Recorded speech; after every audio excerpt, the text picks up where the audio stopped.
നമസ്കാരം. മാന്യ പ്രേക്ഷകർക്ക് കേരള ജ്യോതിഷത്തിലേക്ക് സ്വാഗതം. വിഷുക്കണി ഒരുക്കേണ്ട രീതിയെക്കുറിച്ചും വിഷുക്കണി ഒരുക്കേണ്ടതിൻ്റെ പ്രാധാന്യതയെക്കുറിച്ചുമാണ് ഈ വീഡിയോയിൽ പറയുന്നത്. വീട്ടിലെ മുതിർന്നയാളോ സ്ത്രീകളോ ആണ് കണിയൊരുക്കുക പതിവ്. തലേ ദിവസം തന്നെ കണി ഒരുക്കി വയ്ക്കാവുന്നതാണ്. നിലവിളക്കിൽ തിരിയും എണ്ണയുമിട്ട് തയ്യാറാക്കി വയ്ക്കാം. വിഷു ദിവസം അതിരാവിലെ തന്നെ എഴുന്നേറ്റ് ഭഗവാനെ കണി കണ്ടതിന് ശേഷം നിലവിളക്ക് കൊളുത്തി വീട്ടിലെ മറ്റ് അംഗങ്ങളെയെല്ലാം തന്നെ വിളിച്ചെഴുന്നേൽപ്പിച്ച് കണ്ണുകൾ തുറപ്പിക്കാതെ കണ്ണടച്ച് പിടിച്ചുകൊണ്ട് തന്നെ കൊണ്ടുപോയി കണി കാണിക്കാവുന്നതാണ്. കണിക്ക് വേണ്ടി ഒരുക്കുന്ന വസ്തുക്കൾ മിക്ക വസ്തുക്കളിലും ഓരോ ദേവതകളെയും പ്രതിനിധീകരിക്കുന്നവയാണ്. ഇത് മനസ്സിലാക്കി കണി ഒരുക്കുന്നത് കൂടുതൽ ശ്രേയസ്കരമാണ്. കണിക്കായിട്ട് ഒരുക്കേണ്ട ദ്രവ്യങ്ങളെക്കുറിച്ചാണ് ഇനി പറയാൻ പോകുന്നത്. കണിക്കൊരുക്കുമ്പോൾ ഏറ്റവും പ്രാധാന്യമുള്ളത് എന്താ? കണിക്കുന്ന പൂവിനും കൃഷ്ണ വിഗ്രഹത്തിനുമാണ്. ഇതിന് രണ്ടിനുമാണ് ഏറ്റവും മുഖ്യമായ പ്രാധാന്യമുള്ളത്. അപ്പം നല്ലൊരു ശ്രീകൃഷ്ണൻ്റെ വിഗ്രഹം വേണ്ടതായുണ്ട്. അത് അധികം വാടിയതോ അതുപോലെ തന്നെ ചതഞ്ഞതോ ആകാത്ത നല്ല കണിക്കുന്ന പൂവും വേണ്ടതായുണ്ട്. ഒപ്പം നല്ലൊരു നിലവിളക്ക്, ഓട്ടുരുളി, ഇതെല്ലാം തന്നെ പ്രാധാന്യമുള്ളതാണ്.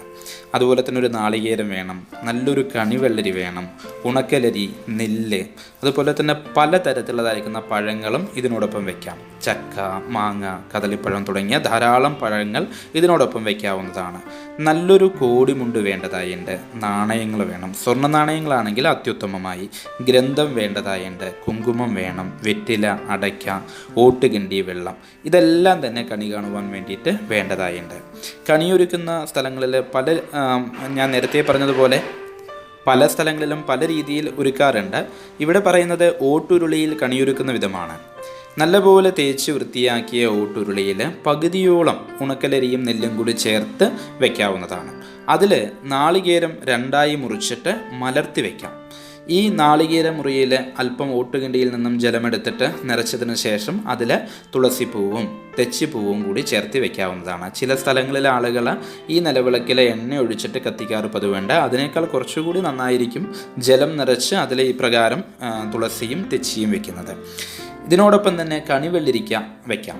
കണിവെള്ളരിക്ക വയ്ക്കുന്നതിനോടൊപ്പം തന്നെ പഴങ്ങളെല്ലാം തന്നെ ഇതിനോടുകൂടി വയ്ക്കാവുന്നതാണ്. കദളിപ്പഴം, മാങ്ങ, ചക്ക തുടങ്ങി എല്ലാ തരത്തിലുള്ളതായിരിക്കുന്ന പഴങ്ങളും വയ്ക്കാം. ഇതിൽ ചക്ക എന്നുള്ളതായിരിക്കുന്ന പഴം ഗണപതിയുടെ ഇഷ്ടഭക്ഷണമായാണ് വിശ്വാസം. അപ്പോൾ ഗണപതിയുടെ പ്രതീകമായിട്ട് ഇവിടെ ചക്കയെ കണക്കാക്കാം. അതുപോലെ തന്നെ മാങ്ങ സുബ്രഹ്മണ്യന് ഏറ്റവും വിശേഷമാണ്. കദളിപ്പഴം ശ്രീകൃഷ്ണനും വളരെയധികം പ്രിയമാണ്.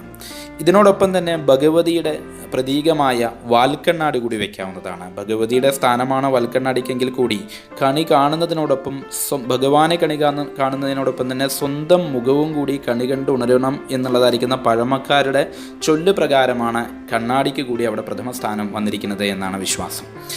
ദൈവത്തിനോടൊപ്പം തന്നെ ദൈവത്തിനെ അറിയുന്നതിനോടൊപ്പം തന്നെ സ്വയവും അറിയുക, അവനവനെക്കുറിച്ചും അറിയുക എന്നുള്ളതായിരിക്കുന്ന ഒരു സങ്കല്പം ഇതിന് പിന്നിലായിട്ടുണ്ട്. ഇത്രയും വെച്ച് കഴിഞ്ഞാൽ ശ്രീകൃഷ്ണൻ്റെ വിഗ്രഹം ഇതിനടുത്തായിട്ട് വയ്ക്കാം. ഈ നിലവിളക്ക് കത്തിക്കുന്ന സമയത്തിൽ അതിൻ്റെ നിഴല് കൃഷ്ണൻ്റെ വിഗ്രഹത്തിന് മേൽ പതിക്കാൻ പാടില്ല എന്നുള്ള കാര്യം പ്രത്യേകം ശ്രദ്ധിക്കേണ്ടതായിരിക്കുന്നതാണ്.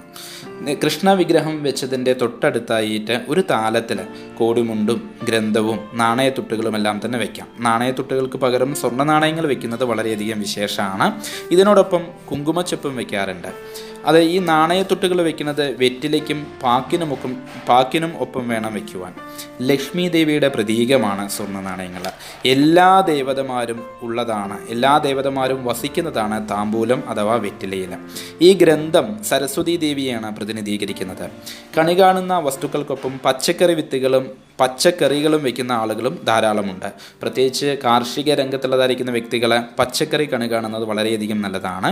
ചില ആളുകൾ ഈ പച്ചക്കറി വിത്തുകൾ കണിക്ക് വെച്ചതിന് ശേഷം അത് കണി കണ്ടതിന് ശേഷം ഈ വിത്തുകൾ അവരുടെ പാടങ്ങളിൽ വിതയ്ക്കുന്ന പതിവും ഇപ്പോഴുമുണ്ട്. ഒപ്പം ഈ ഓട്ടുകിണ്ടിയിലും വെള്ളം നിറച്ചു വയ്ക്കേണ്ടതുണ്ട്.